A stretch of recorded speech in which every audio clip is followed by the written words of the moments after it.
Salut à tous les nouveaux, bienvenue, et à tous ceux qui reviennent, contents de vous revoir. Avant de commencer, je veux prendre un moment pour vous souhaiter à tous une bonne année. C'est par la grâce de Dieu que nous sommes tous rentrés dans cette nouvelle année sains et saufs. Cela dit, si vous ne l'avez pas encore fait, prenez un moment pour remercier de tout cœur le Seigneur Jésus-Christ pour cette grâce immense. Comme vous l'aurez deviné, qui dit nouvelle année dit nouveau thème principal. Et notre thème principal de l'année 2025 s'intitule Recommence. Alors, pour savoir plus sur ce que cela signifie et à quel point cela nous concerne tous, entrons dans le vif du sujet. Recommencer. Qu'est-ce que cela signifie exactement?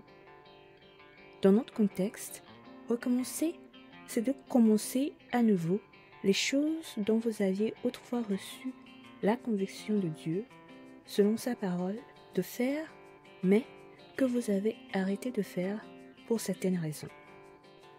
Maintenant, prenez un moment pour réfléchir à ces instructions ou commandements personnels que Dieu, selon son Esprit Saint et sa parole, vous a ordonnés, et pour voir si vous les exécutez toujours.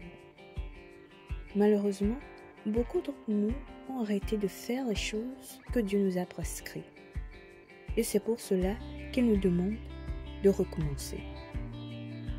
Maintenant, pour savoir comment nous avons perdu le fil et comment nous pouvons recommencer, lisons Ecclésiaste, le chapitre 7, du 11e au 12e verset, qui dit « La sagesse vaut autant qu'un héritage, et même plus pour ceux qui voient le soleil. Car à l'ombre de la sagesse, on est abrité comme à l'ombre de l'argent. Mais un avantage de la science, c'est que la sagesse fait vivre ceux qui la possèdent.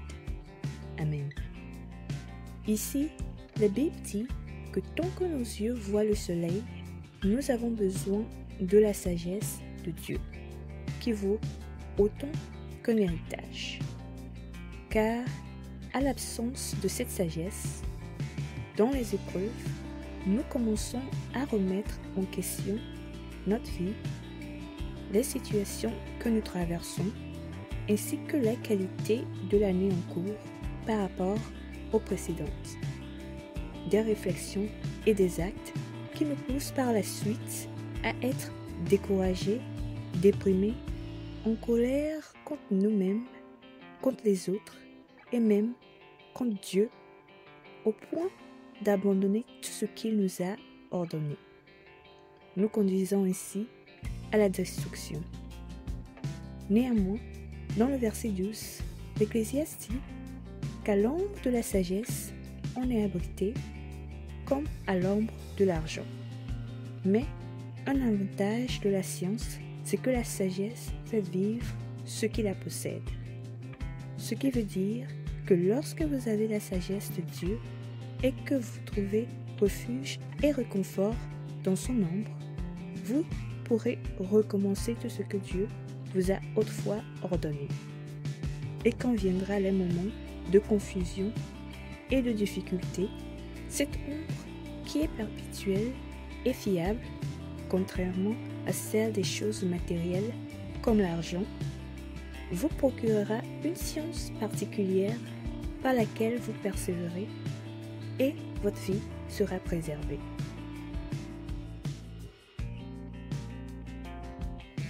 Bien-aimés en Christ, par la grâce de Dieu, nous sommes rentrés dans une nouvelle année. Cependant, nous n'avons aucune idée de ce que cette nouvelle année nous réserve. Cela dit, il est crucial que nous suivions les directions et les instructions du Seigneur Jésus-Christ qui a tout créé, qui connaît tout et a tout sous son contrôle. L'une de ces instructions pour nous est de recommencer tout ce que son Saint-Esprit a autrefois prescrit à chacun de nous personnellement.